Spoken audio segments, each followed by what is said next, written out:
So here I'm just going to tweak a little bit the colors that we have. As we were mentioning before, we have here our set of default colors, background, overlines, and text, and our set for accent colors, the same background, overline, and text.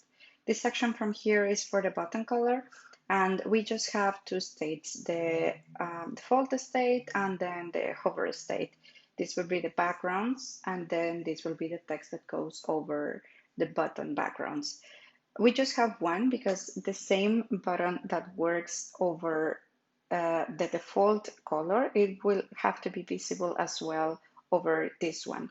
This is just like for editing the global settings. Of course, inside of your blog, you can just go and manually tweak the colors of the buttons. So if you have another desired color that you want for a specific block, of course, you can just go and tweak it manually from there.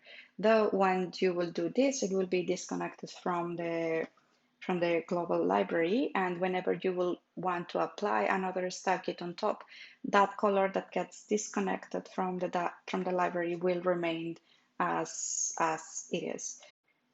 So once here in this section, we will just go over to Flex Admin to edit a style, and we will go to colors. So in this part, we will be editing the Verso style kit that we have applied.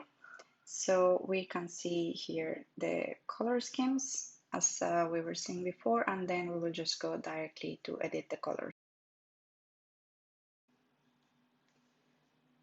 So let's say that for this example, I just want to change this brown color that is in here. I'll just click over it and it will bring the set of colors of that scheme. This is the default ones and this is the accent ones. So for this brown, I will just change it to something more green, and I want to make it way darker. So for saving colors, there is just one specific note, which is whenever you are changing inside of a section, this is one section, this is another section, and buttons are another section. Whenever you're changing inside of one of the sections, just make sure when you are already happy with the color that you want to apply, just click Save.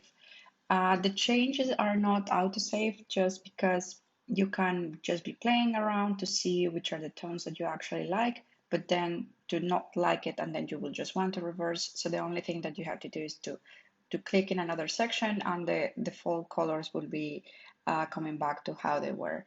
So if you are actually happy with the color that you have found in this specific section, for example, then you click Save and it will change, like it will apply in this section. So every change you'll do in each section, just make sure you are saving every single time. So here our final step will be just to see how the colors are applying, and as you can see, everything already changed. This was darker, so now it's a little bit lighter, and we have all of these changes applied. It's not that visible just because I use basically the same tones, but this is just in case you actually like the general style of a style kit in terms of the colors and the tones, but you just need to make some small tweaks to some that you like a little bit.